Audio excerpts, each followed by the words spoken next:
स्वामींना गुरु केल्यानंतर आपण आपल्या घरामध्ये स्वामींच्या सेवा करणं खूप गरजेचं असतं, महत्वाचं आहे. तर त्याच्यामध्ये सगळ्यात महत्वाची सेवा येते ती म्हणजे नामस्मरण.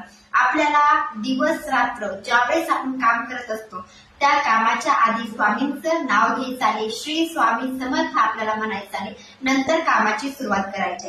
त्यानंतर जी नित्यसेवा आहे, जी आपण स्वामी केंद्रामध्ये ऐकत असतो स्वामी चरित्र या ग्रंथाबद्दल, ती सेवा तुम्हाला करायला सुरुवात करायची. त्याच्यामध्ये तुम्हाला लक्षात ठेवायचं आहे ती म्हणजे की स्वामी चरित्र सारव्रताचे रोजच्या रोज 3 अध्याय घ्यायचे आहेत.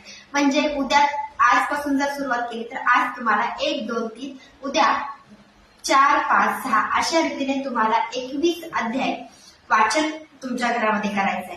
रोजच्या रोज तुम्हाला 3 अध्याय घ्यायचे आहेत. तुम्हाला जपमाळेवर जमली तर 11 माळी जप करायचा आहे. जपमाळेवर जमला तर 11 माळी जप करा. जर तुम्हाला 11 माळी जमत नसेल तर 1 माळ